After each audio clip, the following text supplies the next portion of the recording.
اس رب العالمین احکم الحاکمین کا ہم بے پناہ شکر ادا کرتے ہیں کہ جس رب نے اپنے فضل و کرم سے ہمیں ایک آزاد وطن، آزاد ملک پاکستان ہمیں نصیب فرمایا۔ اللہ رب العالمین احکم الحاکمین ہمارے اس ملک پاکستان کو ہمیشہ قائم و دائم رکھے، اس ملک پاکستان کو اندرونی بیرونی تمام قسم کے دشمنوں سے اللہ محفوظ و محمود رکھے۔ عزیزان گرامی قدر، اللہ رب العالمین احکم الحاکمین کا پسندیدہ دین ہے دین اسلام۔ خالق نے فرمایا ان الدین عند اللہ الاسلام۔ اسلام اللہ رب العالمین احکم الحاکمین کا پسندیدہ دین ہے۔ نبی رحمت صلی اللہ تعالی علیہ وآلہ وسلم اور آقا دو جہاں صلی اللہ تعالی علیہ وآلہ وسلم کے جانثار صحابہ کرام نے اس دین اسلام کی ترویج و اشاعت کے لیے، اس دین کی تبلیغ کے لیے، اس دین کو دنیا کے اندر پھیلانے کے لیے عظیم قربانیاں پیش کی، بے پناہ مشکلات کا سامنا کیا۔ خود رسول اللہ صلی اللہ تعالی علیہ وآلہ وسلم آپ کو بھی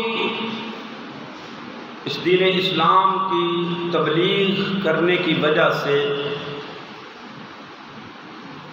بے پناہ مشکلات کا سامنا کرنا پڑا،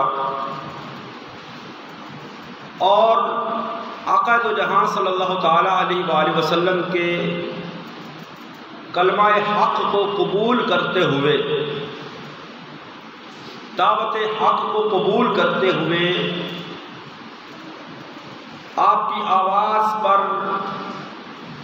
لبیک کہتے ہوئے جنہوں نے دین اسلام کو قبول کیا، ان کو بھی بے شمار تکالیف جو ہیں وہ دی گئیں، مصائب و آلام کا سامنا ان کو کرنا پڑا، آزمائشوں کا سامنا کرنا پڑا، دکھوں کا سامنا کرنا پڑا۔ کسی کو دہکتے کولوں پر،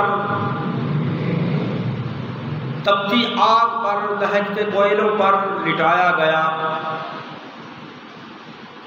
کسی کو تپتی ریت پر لٹایا گیا، تپتی ریت پر لٹا کر سینے پر بھاری بوجھ رکھا گیا، پتھر رکھے گئے، کسی کو جان کی دھمکی دی گئی، کسی سے مال چھینا گیا، کسی سے اس کی جان تک چھینی گئی، یعنی ان کو شہید کیا گیا۔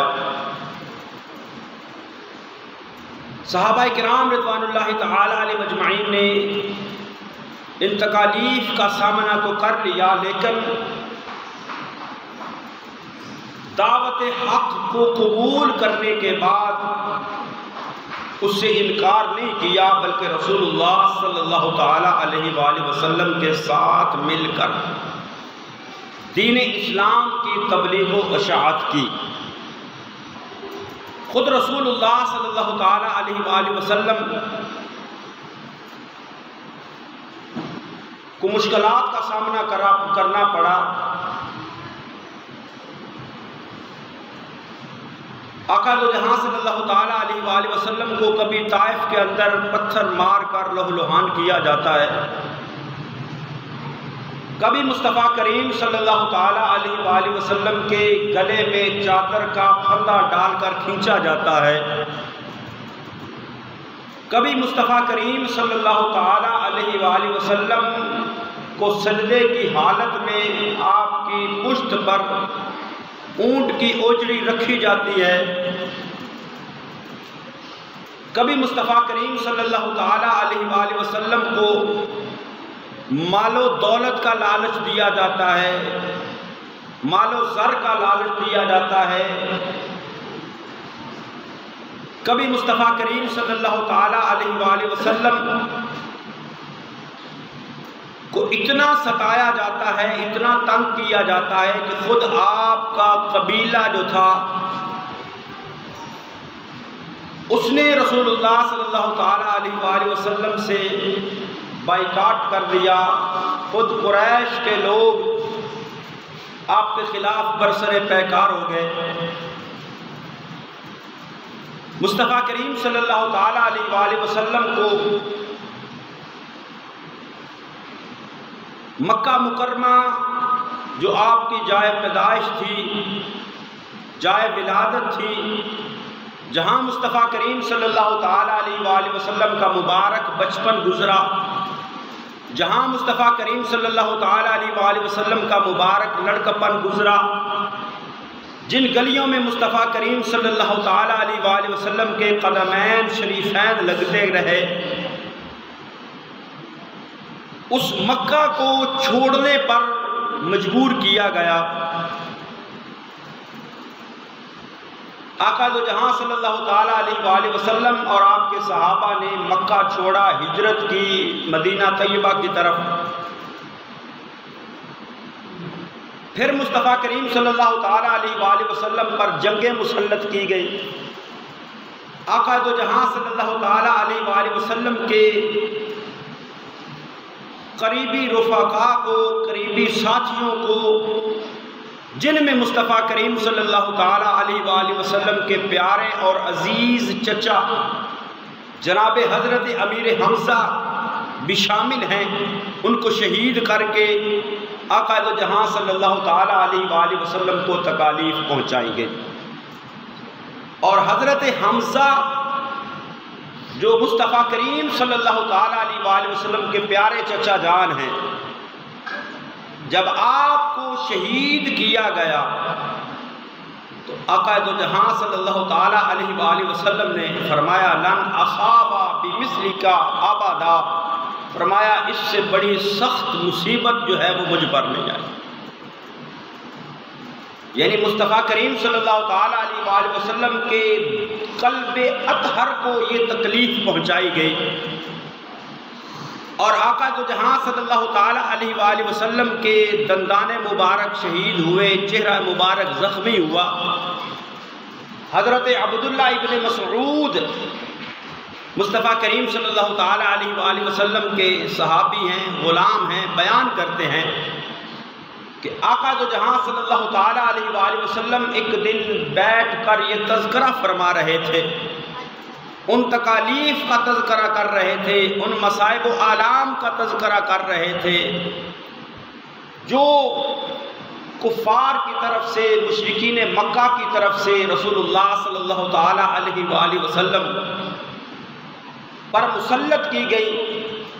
اور آقا دو جہاں صلی اللہ تعالیٰ علیہ وآلہ وسلم اپنے اس دندان مبارک اور چہرہ مبارک زخمی ہونے کا تذکرہ فرماتے ہوئے فرما رہے تھے کہ اللہ رب العالمین حکم الحاکمین کی بارگاہ میں آقا دو جہاں صلی اللہ تعالیٰ علیہ وآلہ وسلم نے اس وقت بھی یہ دعا کی رب اغفر لقومی فإنہم لا یعلمون، اے میرے پروردگار یہ میری قوم، اس کو بخش دے، اس کو معاف کر دے، فإنہم لا یعلمون کہ یہ مجھے جانتے نہیں۔ دنیا کے اندر کروڑہا انسان آئے، بڑے بڑے ظالم و جابر حکمران آئے، اور ایسے حکمران بھی آئے جنہوں نے اپنے آپ کو خدا کہلوایا، رب کہلوایا۔ فرعون، قارون، شداد، نمرود، کیسر و کسریٰ، یزید، جنہوں نے آواز حق کو دبانے کی ہمیشہ کوشش کی، جنہوں نے کلمۃ الحق کو دبانے کی کوشش کی، لیکن ان کا ظلم و ستم ختم ہو گیا، اور جن پر ظلم و ستم کیا گیا، جن کو تکالیف دی گئی، اور جنہوں نے کلمہ حق کو بلند کرنے کے لیے قربانیاں دی، اپنی جان کی قربانی دی، اپنے مال کی قربانی دی، اپنے آرام کی قربانی دی، اپنے گھر بار کی قربانی دی، اپنی اولاد کی قربانی دی، یہ بڑے بڑے نام بے نام ہو گئے، لیکن جنہوں نے قربانیاں دی اللہ نے ان کے ناموں کو بلند کر دیا۔ دنیا پہ حکمرانی کرنے والے، دنیا کے طاقتور حکمران، جنہوں نے اپنے آپ کو خدا کہلوایا، سجدے کروائے، اور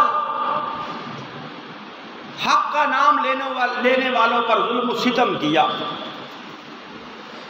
اللہ نے ان کے نام و نشان کو ختم کر دیا، نام و نشان کو مٹا دیا، اور جن پر ظلم ہوا، جنہوں نے کلمۃ الحق کی خاطر قربانیاں پیش کی، جنہوں نے اللہ کے پیغام کو، اس کے نام کو بلند کرنے کے لیے اپنی جانوں کے نذرانے پیش کیے، اپنا مال پیش کیا، اپنی اولاد کو قربان کیا، اپنا گھر بار چھوڑا، اللہ رب العالمین حکم الحاکمین نے دنیا کے اندر بھی ان کے نام کو بلند رکھا، اور آخرت کے اندر ان کے مقام کو بلند رکھا۔ دنیا کے اندر ان کے نام کو بلند رکھا، آخرت کے اندر ان کے مقام کو بلند رکھا۔ اور حضرت ابراہیم علیہ نبینا علیہ السلام کو دیکھیں کتنی قربانیاں پیش کی، لیکن نمرود کا نام ختم ہو گیا، حضرت ابراہیم کا نام آج بھی باقی ہے۔ رسول اللہ صلی اللہ تعالیٰ علیہ وآلہ وسلم اور صحابہ کرام پر ظلم و ستم کرنے والے، ظلم و ستم کے پہاڑ توڑنے والے، مصطفیٰ کریم صلی اللہ تعالیٰ علیہ وآلہ وسلم کو تکلیفیں پہنچانے والے، ان کے نام و نشان مٹ گئے، ان کا نام لینے والا کوئی دنیا کے اندر باقی نہیں رہا، ان کی اولاد باقی نہیں رہی، لیکن مصطفیٰ کریم صلی اللہ تعالیٰ علیہ وآلہ وسلم کا نام بھی زندہ ہے، مصطفیٰ کے غلاموں کا نام بھی ذوالقیامت تک زندہ ہے۔ اور انہیں عظیم قربانیوں میں سے اس جو سلسلہ قربانیوں کا دین اسلام کی خاطر، اسلام کی بقا کی خاطر، اسلام کی احیاء کی خاطر، کلمۃ الحق کو بلند کرنے کی خاطر مصطفیٰ کریم صلی اللہ تعالیٰ علیہ وآلہ وسلم کے پیارے نواسے امام علی مقام امام حسین رضی اللہ تعالیٰ عنہ دین اسلام کو بچانے کے لیے، دین اسلام کے تحفظ کے لیے، گلشن اسلام کی آبیاری کے لیے امام علی مقام نے اپنا سب کچھ قربان کیا، اپنا سب کچھ قربان کیا، اپنا گھر بار چھوڑا، اپنا آرام چھوڑا۔ حالانکہ امام علی مقام امام حسین رضی اللہ تعالی عنہ، آپ کی عظمت اور شان، آپ کا مقام کتنا بلند ہے کہ مصطفیٰ کریم صلی اللہ تعالی علیہ وآلہ وسلم کے نواسے، جن کو میرے مصطفیٰ کریم صلی اللہ تعالی علیہ وآلہ وسلم اپنا بیٹا فرماتے ہیں، جن پر مصطفیٰ کریم صلی اللہ تعالی علیہ وآلہ وسلم نے اپنے بیٹے کو قربان کیا، اگر آپ چاہتے تو مکہ کے اندر، مدینہ طیبہ کے اندر آپ موجود رہتے، آپ کی عزت بھی تھی، آپ کا احترام بھی تھا، آپ کا ادب بھی تھا، آپ کے ہاتھ پاؤں چومنے والے بھی تھے، ہر طرح کا آرام، ہر طرح کی آسائش سب کچھ میسر آ سکتی تھی، سب کچھ مل سکتا تھا، لیکن نواسہ رسول صلی اللہ تعالی علیہ وآلہ وسلم نے وہ سب کچھ حاصل نہیں کیا، بلکہ دین اسلام کی خاطر سب کچھ چھوڑ کر کربلا کے اندر ڈیرے لگا، گھر بار چھوڑا، مکہ چھوڑا۔ آج ہم تڑپتے ہیں، ہمارا دل تڑپتا ہے، ہمارا دل مچلتا ہے، ہمارے دلوں کے اندر یہ خواہش ابھرتی ہے کہ کاش ہمیں زندگی میں ایک موقع مل جائے ہم مصطفیٰ کریم صلی اللہ علیہ وسلم کے روضہ اقدس پر حاضری دے کر آئیں۔ ہر مسلمان کی یہ خواہش ہے، ہر مسلمان یہ چاہتا ہے۔ مصطفیٰ کریم صلی اللہ تعالیٰ علیہ وآلہ وسلم کے ہر غلام کے دل کی یہ خواہش ہے کہ کاش ایک موقع مل جائے، کاش ایک بار مصطفیٰ کریم صلی اللہ تعالیٰ علیہ وآلہ وسلم کے روضہ اقدس پر حاضری کا موقع میسر آ جائے، تو اس کو ہم اپنی خوش نصیبی اور سعادت سمجھتے ہیں۔ اور مصطفیٰ کریم صلی اللہ تعالیٰ علیہ وآلہ وسلم کے چہرہ انور کی زیارت تو صحابہ کرام کو نصیب ہوئی، بعد والوں کے لیے مصطفیٰ کریم صلی اللہ تعالیٰ علیہ وآلہ وسلم کے روضہ اقدس کی زیارت کرنا یہ بہت بڑی فضیلت ہے۔ آقا دو جہاں صلی اللہ تعالیٰ وآلہ وسلم نے ارشاد فرمایا، من زار قبری وجبت لہو شفاعتی، فرمایا جس نے میرے روضہ اقدس کی، میری قبر انور کی زیارت کر لی، اس پر میری شفاعت واجب ہو جائے گی۔ تو یہ کتنا بڑا مقام ہے، کتنی بڑی عظمت اور کتنی بڑی فضیلت ہے کہ مصطفیٰ کریم صلی اللہ تعالیٰ علیہ وآلہ وسلم کے روضہ اقدس کی ایک مرتبہ زیارت نصیب ہو جائے۔ تو وہ امام عالی مقام جن کی صبح و شام مصطفیٰ کریم کے روضے کے سامنے ہوتی، چند دن، چند ایام اگر کوئی شخص مدینہ طیبہ کے اندر گزار کر وہاں سے جب واپس آنے لگتا ہے نا، ہو اہل محبت میں سے، ہو محبت والوں میں سے، ایسا نہ ہو کہ وہ ہو جو یہ کہنے والے ہوں کہ بس جی صرف خانہ کعبہ کی طرف جائیں، مدینہ طیبہ جانے کی ضرورت نہیں، وہ والے نہ ہوں، محبت والے ہوں۔ تو چند دن جو ملتے ہیں مدینہ طیبہ کے اندر گزارنے کے لیے، تو جب وہ چند دن گزار کر جب مدینہ طیبہ سے واپسی کا جو ہے وہ وقت شروع ہوتا ہے، تو پھر ان کے دل کی کیفیت کیا ہوتی ہے، یہ وہی بیان کر سکتے ہیں جو وہاں سے ہو کر آئے، جنہوں نے مصطفیٰ کریم صلی اللہ تعالیٰ علیہ وآلہ وسلم کے روضہ اقدس سے دوری کو محسوس کیا، برداشت کیا، اس وقت کو، ان لمحات کو، جو چند دن گزارے اس کو وہ مدینہ چھوڑنا، وہ روضہ رسول چھوڑنا مشکل ہوتا ہے، اس سے برداشت نہیں ہوتا کہ میں اب یہ کیسے یہ مدینہ چھوڑ کے جاؤں، کیسے یہ مدینہ طیبہ کی گلیاں چھوڑ کے جاؤں، کیسے مصطفیٰ کریم صلی اللہ تعالیٰ علیہ وآلہ وسلم کے میں روضہ اقدس سے دور ہو جاؤں، کیسے یہ سبز گنبد میری آنکھوں سے دور ہو جائے، یہ دل برداشت نہیں کرتا، دل کی کیفیت عجیب ہوتی ہے۔ اور جو مصطفیٰ کریم صلی اللہ علیہ وسلم سے والہانہ محبت کرنے والے ہیں، جب مدینہ چھوڑتے ہیں دھاڑے مار مار کر روتے کہ ہم سے مدینہ چھوٹ رہا ہے، ہم سے روضہ رسول کی زیارت چھوٹ رہی ہے۔ ارے چند دن گزارنے والوں کی یہ کیفیت ہوتی ہے، تو امام علی مقام نے کس دل گردے کے ساتھ مدینہ چھوڑا ہو، کس برداشت کے ساتھ، کس دل گردے کے ساتھ مدینہ طیبہ چھوڑا ہوگا، روضہ رسول کو چھوڑا ہوگا، کس لیے چھوڑا۔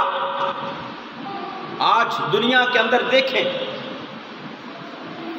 جو آستانے ہیں، جو پیر خانے ہیں اولیاء کاملین کے، جنہوں نے دنیا کے اندر محنتیں کی دین اسلام کے فروغ کی خاطر، وہ تو محنتیں کر کے چلے گئے، انہوں نے دین اسلام کے لیے، دین اسلام کی تبلیغ کے لیے شب و روز ایک کیا، اللہ کی عبادت کی، اللہ کو راضی کیا، اللہ کو یاد کیا، لوگوں کو اللہ کی طرف بلایا، وہ دنیا سے رخصت ہو گئے، ان کے مزارات ہیں، ان کے آستانے ہیں۔ اب اولاد جو ہے پیچھے وہ کسی قابل نہیں ہے، لیکن وہ موجیں اڑا رہے ہیں، وہ موجیں اڑا رہے ہیں۔ غریب مریدوں کی جیبیں خالی ہو کر ان پیروں کی تجوریاں بھری جاتی ہیں۔ کس وجہ سے؟ ان بزرگوں کی وجہ سے، ان اولیاء کاملین کی وجہ سے، ان نیک لوگوں کی وجہ سے وہ موجیں کر رہے ہیں۔ اور سب سے بڑا آستانہ مصطفیٰ کریم صلی اللہ تعالیٰ علیہ وآلہ وسلم۔ اگر امام علی مقام چاہتے تو وہاں تو آسائشیں تھیں، طرح طرح سے وہاں جانثار موجود تھے، ہاتھ پاؤں چومنے والے موجود تھے، زندگی جو ہے وہ آرام کے ساتھ بسر کر لیتے۔ لیکن امام علی مقام نے وہ جو سلسلہ قربانیوں کا چلتا آ رہا تھا، اس کی خاطر، دین اسلام کے فروغ کی خاطر، دین اسلام کی جو ہے وہ احیاء کی خاطر، امام علی مقام نے مدینہ چھوڑا، مصطفیٰ کریم صلی اللہ علیہ وسلم کے روضہ اقدس کو چھوڑا۔ کس لیے چھوڑا؟ امام علی مقام نے فرمایا کہ اسلام پر حملہ ہو، میرے نانے کے دین پر حملہ ہو، اور حسین کمرے میں بیٹھ کر اللہ اللہ کرتا رہے، یہ حسین سے برداشت نہیں ہوتا۔ حسین سے یہ برداشت نہیں ہوتا کہ دین اسلام کو پامال کیا جا رہا ہو، دین اسلام کے قوانین کو تبدیل کیا جا رہا ہو، دین اسلام کے احکامات پر شب خون مارا جا رہا ہو، دین اسلام کو اپنی مرضی کے مطابق ڈھالنے کی کوشش کی جا رہی ہو، اور حسین بھی دنیا کے اندر موجود ہو، تو حسین حجرے میں بیٹھ کر اللہ اللہ کرتا رہے، یہ حسین برداشت نہیں کرتا۔ مدینہ چھوڑا، پھر مکہ گئے، مکہ بھی چھوڑ دیا، کربلا کے میدان کے اندر ڈیرے لگائے۔ کسی نے تو جان کی قربانی دی، کسی نے مال کی قربانی دی، کسی نے گھر بار کی قربانی دی، اسلام کی خاطر اپنے آرام کی قربانی دی۔ خاندان مصطفیٰ صلی اللہ تعالیٰ علیہ وآلہ وسلم جنہوں نے اپنی جانوں کی قربانیاں بھی دی، اپنے مال کی قربانی بھی دی، اپنے گھر بار کی قربانی بھی دی، اپنے آرام کی قربانی بھی دی، اپنی اولاد کی قربانی بھی دی۔ کس لیے دی؟ کہ اسلام کا نام دنیا کے اندر زندہ رہے، اسلام کا نام باقی رہے۔ اور وہ یزید جس نے اس تخت کی خاطر، حکومت کی خاطر آل مصطفیٰ صلی اللہ تعالیٰ علیہ وآلہ وسلم پر ظلم و ستم کیے، مصطفیٰ کریم صلی اللہ تعالیٰ علیہ وآلہ وسلم کی آل پر، اولاد پر اتنے ظلم کے پہاڑ توڑے، کس کی خاطر؟ حکومت کی خاطر، کرسی کی خاطر۔ لیکن یزید کا نام آج دنیا کے اندر گالی بن چکا ہے، اور امام علی مقام کا نام بھی زندہ ہے، اور آپ کا ذکر بھی قیامت تک زندہ رہے گا۔ پھر اصل تو حکمرانی کس کی ہوئی؟ یزید کی حکمرانی ہوئی؟ نہیں، حکمرانی مولا حسین کی حکمرانی،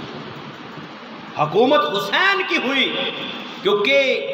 کرسی پر بیٹھ کر حکومت کرنا اور ہوتا ہے، لوگوں کے دلوں پر حکومت کرنا یہ اور ہوتا ہے،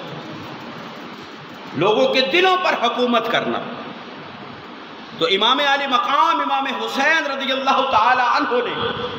جو میرے مصطفیٰ کریم صلی اللہ تعالی علیہ وآلہ وسلم کے نواسے ہیں، مصطفیٰ کریم صلی اللہ علیہ وسلم کے پیارے ہیں، مصطفیٰ کریم صلی اللہ تعالیٰ علیہ وآلہ وسلم کی پیاری شہزادی سیدہ طیبہ طاہرہ سیدہ فاطمہ الزہرا کے جگر گوشہ ہیں، وہ کربلا کے میدان کے اندر وہ عظیم قربانیاں پیش کی کہ قیامت تک ان قربانیوں کو کوئی دہرا نہیں سکتا۔ آج تو دنیا کے اندر ایسے لوگ بھی ہیں جو بدبخت ہیں، جو یزید کا دفاع کرتے ہیں، یزید کا دفاع کرتے ہیں، اس کو امیر المومنین ثابت کرنے کی کوشش کرتے ہیں، اس کو خلیفہ حق ثابت کرنے کی کوشش کرتے ہیں۔ اور کربلا کی جنگ کو دو شہزادوں کی جنگ قرار دیتے ہیں۔ حضرت امیر معاویہ صحابی رسول ہے، ہمارے سر کا تاج ہے، ان کا احترام، ان کا ادب جو ہے وہ ہم پر لازم ہے، ہم ان کا ذکر اچھے انداز سے کرتے ہیں، لیکن یزید کا دفاع ہم کسی صورت نہیں کرتے، کیونکہ یزید نے وہ سیاہ کارنامہ سر انجام دیا ہے، اور پھر اس کا کردار اگر دیکھا جائے تو وہ لوگ جو ہیں جو امام علی مقام امام حسین رضی اللہ تعالی عنہ کو اور یزید کو ایک صف میں کھڑا کرنا چاہتے ہیں، دو شہزادوں کی جنگ قرار دیتے ہیں، ان کو ہوش کے ناخن لینا چاہیے۔ یہ مسلمانوں کا وتیرہ نہیں، یہ طریقہ نہیں۔ امام حسین کے برابر یزید، ارے امام حسین کی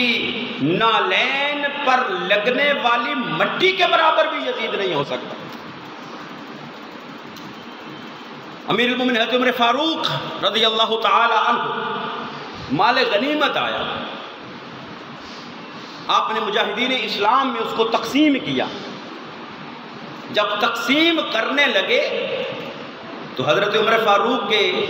شہزادے حضرت عبداللہ ابن عمر موجود ہیں، جو مجاہد ہیں، جنگوں میں حصہ لیتے ہیں، اور امام علی مقام امام حسین رضی اللہ تعالیٰ عنہ بھی موجود ہے۔ جب مال غنیمت تقسیم کرنے کی باری آئی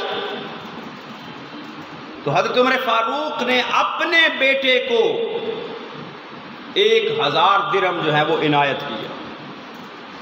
امام علی مقام کی باری آئی، 2000 درہم جو ہے وہ آپ کو ہدیہ کیے۔ آج تو حکومت جس کے ہاتھ میں ہو نا وہ اپنے رشتہ داروں کو نوازتا ہے، جس کے ہاتھ میں حکومت آ جائے، جس کے ہاتھ میں کرسی آ جائے، وہ اپنے سارے رشتہ داروں کو، بھائی ہیں، بھتیجے ہیں، بھانجے ہیں، سسرالی رشتہ دار ہیں، وہ بڑے بڑے عہدوں پر بیٹھ جاتے ہیں۔ لیکن اسلام اس بات کو نہیں پسند کرتا۔ حضرت عمر فاروق نے اپنے بیٹے کو 1000 درہم اور امام علی مقام امام حسین کو 2000 درہم۔ تو حضرت عبداللہ ابن عمر عرض کرنے لگے، ابا جان، میں نے امام حسین سے زیادہ جنگیں لڑی ہیں، میں نے امام حسین سے زیادہ جنگیں لڑی ہیں، تو چاہیے تو یہ تھا کہ آپ ہم دونوں میں یا جتنوں میں بھی تقسیم کی ہے برابر برابر تقسیم کرتے۔ آپ نے مجھے تو دوسرے مجاہدین کے برابر جو ہے وہ حصہ دیا ہے، لیکن امام علی مقام کو دگنا حصہ، اس کی وجہ تو حضرت عمر فاروق کے چہرے پر جلال آیا، فرمایا، اے عبداللہ، تو میرے اس جو ہے وہ فیصلے پر اعتراض کرتا ہے اور امام علی مقام کی طرف اعتراض کرتا ہے۔ ارے حسین جیسی ماں، تیری ماں حسین جیسی ماں نہیں، تیری ماں اور حسین کی ماں برابر نہیں، جب تیرا باپ حسین کے باپ جیسا نہیں، جب تیرا نانا حسین کے نانا جیسا نہیں، تو امام حسین کی برابری کس حال میں کرنا چاہتا ہے؟ یہ صحابہ کا یہ عقیدہ ہے، یہی مسلمانوں کا یہ عقیدہ ہے کہ کائنات کے اندر مصطفیٰ کریم صلی اللہ تعالیٰ علیہ وآلہ وسلم کے خاندان جیسا کسی کا خاندان نہیں، کائنات کے اندر مصطفیٰ کریم صلی اللہ تعالیٰ علیہ وآلہ وسلم کے نواسوں جیسے کسی کے نواسے نہیں، مصطفیٰ کریم صلی اللہ علیہ وسلم کی شہزادیوں جیسے کسی کی شہزادی نہیں، مصطفیٰ کریم صلی اللہ علیہ وسلم کے دامادوں جیسے کسی کے داماد نہیں، کیونکہ جس کو بھی مصطفیٰ کریم صلی اللہ تعالیٰ علیہ وآلہ وسلم سے نسبت ہو گئی ہے وہ باقی دوسرے لوگوں سے اعلیٰ بلند مقام حاصل کر گیا۔ تو یزید اور امام حسین کا کیا مقابلہ؟ یزید بد کردار ہے، امام علی مقام امام حسین اعلیٰ کردار کے مالک ہیں۔ تو امام علی مقام نے وہ کربلا کے میدان کے اندر وہ عظیم قربانیاں پیش کی۔ تو میں نے شروع میں عرض کیا کہ جنہوں نے ظلم کیے ان کا نام و نشان ختم ہو گیا، ان کا نام باقی نہیں رہا، لیکن جنہوں نے قربانیاں پیش کی اسلام کی خاطر، دین کی خاطر، اللہ نے ان کے نام کو بھی بلند رکھا اور ان کے مقام کو بھی بلند رکھا۔ تو یہ امام علی مقام امام حسین رضی اللہ تعالیٰ عنہ کی شان و عظمت انشاءاللہ اگلے جمعے تفصیلی گفتگو اس پر ہوگی۔ یہ عظیم قربانیوں کا سلسلہ اسلام کی خاطر ہمارے اس ملک پاکستان کو حاصل کرنے کے لیے بھی دیا۔ یہ کل 14 اگست ہے نا، یوم آزادی ہے ہمارے ملک کا، پاکستان کا یوم آزادی ہے 14 اگست۔ یہ عیسوی اعتبار سے اس دن ہمیں یہ ملک پاکستان حاصل ہوا تھا، بر صغیر کی مسلمانوں کی محنت اور کوشش اور قائد اعظم محمد علی جناح کی کوشش سے ہم ایک آزاد وطن حاصل کرنے میں کامیاب ہوئے تھے۔ تو آج کی نسل جو ہے وہ اس یوم آزادی کو کس انداز میں منا رہی ہے؟ کیا اس انداز میں ہمیں یوم آزادی منانا چاہیے؟ کبھی تاریخ پڑھ کر تو دیکھیں، یہ پاکستان بننے کی تاریخ جو ہے، تاریخ پاکستان پڑھ کر دیکھیں کہ اس ملک کی خاطر ہزاروں لوگوں نے اپنی جانیں قربان کی، ہزاروں لوگوں نے، تو 2 4 5 10 100 نہیں، ہزاروں لوگوں نے اپنی جانیں قربان کی، ہزاروں سینکڑوں ماؤں بہنوں بیٹیوں نے اپنی عزتیں قربان کی اسلام کی خاطر، اس پاکستان کی خاطر۔ اور پاکستان کس لیے حاصل کیا جانا تھا؟ کہ پاکستان کا مطلب کیا؟ لا الہ الا اللہ، کہ یہ ملک پاکستان ہم حاصل کریں اور اس کے اندر ہم آزادی کے ساتھ اسلام کے مطابق زندگی بسر کریں۔ یہ اس مقصد کے لیے ملک حاصل کیا ہے۔ آج انڈیا میں دیکھیں جو مسلمان ہیں وہ قربانی، ہم تو آزادی کے ساتھ یہ قربانی کی ہے نا، گائے کہ پچھڑے جو ہے وہ قربان کیے ہیں، بیڑے قربان کیے ہیں۔ وہاں انڈیا میں جا کر دیکھیں اس پر پابندی ہے، وہ کوئی مسلمان اس کی گائے کی قربانی نہیں کر سکتا۔ ہم اگر اس ملک میں آزادی کے ساتھ سانس لے رہے ہیں، آزادی کے ساتھ اپنے مذہبی عقائد پر عمل کر رہے ہیں، آزادی کے ساتھ ہم اذانیں دے رہے ہیں، آزادی کے ساتھ ہم نمازیں پڑھ رہے ہیں، آزادی کے ساتھ ہم قربانیاں کر رہے ہیں، تو یہ ہمیں کوئی آسانی سے نہیں ملا۔ ہم تو یہ سمجھتے ہیں نا کہ ہمیں آسانی سے مل گیا، یہ ملک ہمیں آسانی سے نہیں ملا۔ ہمارے آباء و اجداد کی محنتیں ہیں اس کے اندر، ہمارے آباء و اجداد کی شہادتیں ہیں اس کے اندر، ہماری ماں بہنوں کی جو ہے وہ عزتوں کی قربانیاں ہیں اس کے اندر۔ اگر کوئی پرانا بزرگ ملے نا جس نے یہ پاکستان بنتے آنکھوں سے دیکھا ہو، تو اس سے پوچھیں کہ کیا کیفیت تھی، کس طرح جو ہے وہ لوگ وہاں سے ہجرت کر کے یہاں پاکستان کے اندر پہنچے تھے۔ خاندانوں کے خاندان جو ہیں وہ شہید ہو گئے، خاندان پورے میں سے ایک آدھ بندہ جو ہے وہ جان بچا بچا کر وہ پاکستان پہنچا، اور جب پاکستان پہنچتا تھا تو پتہ کیا ہوتا تھا؟ وہ پاکستان کی سرزمین پر قدم رکھ کر اس سرزمین پاکستان کو چومتا تھا کہ میں ایک آزاد وطن کے اندر آ گیا۔ لیکن آج ہم کس انداز سے یوم آزادی منا رہے ہیں؟ حالانکہ جو مسلمانوں کی حیثیت سے انداز ہونا چاہیے وہ یہ ہے کہ ہم نوافل ادا کریں، اللہ کا شکر ادا کریں، اپنے شہداء کے لیے جو ہے وصال ثواب کریں، ان کی دعائے مغفرت کریں، درجات کی بلندی کی دعا کریں، ان کے جو ہے قربانیوں کو اپنی نئی نسل کو بتائیں کہ ہمارے آباء و اجداد نے یہ قربانیاں حاصل کی ہیں، یہ قربانیاں دے کر اس ملک کو حاصل کیا ہے۔ لیکن ہم آزاد ہوتے ہوتے کو زیادہ ہی آزاد ہو گئے، بالکل ہی آزاد ہو گئے۔ سارا دن گلیوں میں، ساری رات گلیوں میں وہ پاں پاں پاں پاں کی آوازیں آتی ہیں۔ کیا اس لیے ہمارے آباء و اجداد نے ملک پاکستان حاصل کیا؟ یا کل 14 اگست کو آپ دیکھیں گے لڑکوں نے، نوجوانوں نے موٹر سائیکلوں کے سلنسر نکالے ہوں گے اور پڑاں پڑاں کرتے جا رہے ہوں گے۔ کیا اس لیے پاکستان حاصل کیا گیا تھا؟ وہ ہمارے آباء و اجداد جنہوں نے قربانیاں دی، جانوں کی قربانیاں دی، کیا ان کی روحیں ہم سے سوال نہیں کرتی ہوں گی کہ ہماری نسل کیا اس لیے تمہیں ملک پاکستان لے کر دیا تھا؟ کیا اس لیے جو ہے وہ ہم نے جانیں قربان کی تھی؟ وہ ہماری ماں بہنوں جنہوں نے اپنی عزتیں قربان کی، اور کئی عورتوں نے، ہماری ماں بہنوں نے عزتیں بچاتے بچاتے جو ہے وہ اپنی جانیں قربان کی ہیں۔ کیا ان کی روحیں ہم سے سوال نہیں کرتی ہوں گی کیا اس لیے پاکستان لے کر دیا تھا؟ کیا اس لیے آزاد ملک لے کر دیا تھا کہ تم بالکل ہی آزاد ہو جاؤ؟ ہم اپنی نسل کو بچائیں اس چیز سے، اپنی نسل کو بچائیں اس چیز سے، خرافات سے،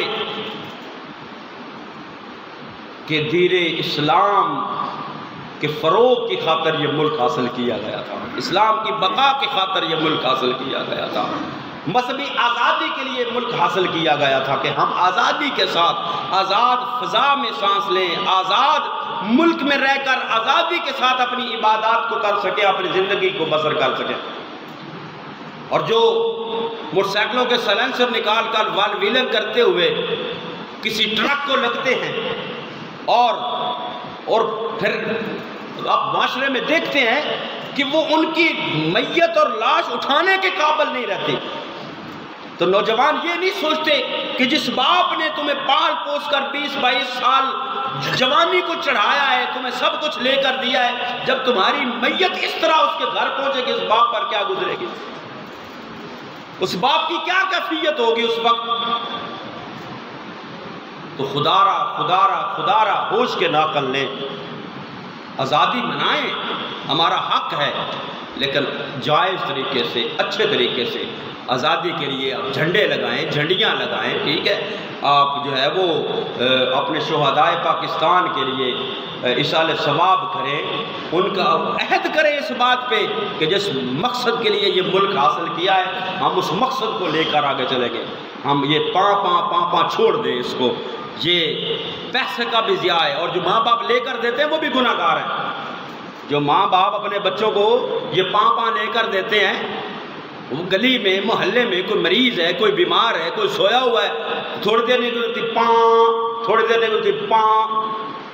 کیا اسلام ہمیں اس چیز کی اجازت دیتا ہے؟ خدا کے لیے جو ہے وہ اپنے جو ہے وہ اسلام کی طرف آئیں، اپنی جو حقیقت کو پہچانیں، اپنے مقصد کو پہچانیں۔ یہ آج کا نوجوان جو ہے یہ اس ملک کا روشن مستقبل ہے، تو اگر روشن مستقبل پاں کرنے گزار دیتا تو پھر اگلی نسل کی کرے گا۔ اللہ رب العالمین حکم الحاکمین ہمیں جو ہے وہ دین کی سمجھ عطا فرمائے اور ہمیں اسلام کی طرف راغب ہونے کی توفیق نصیب فرمائے۔ آمین۔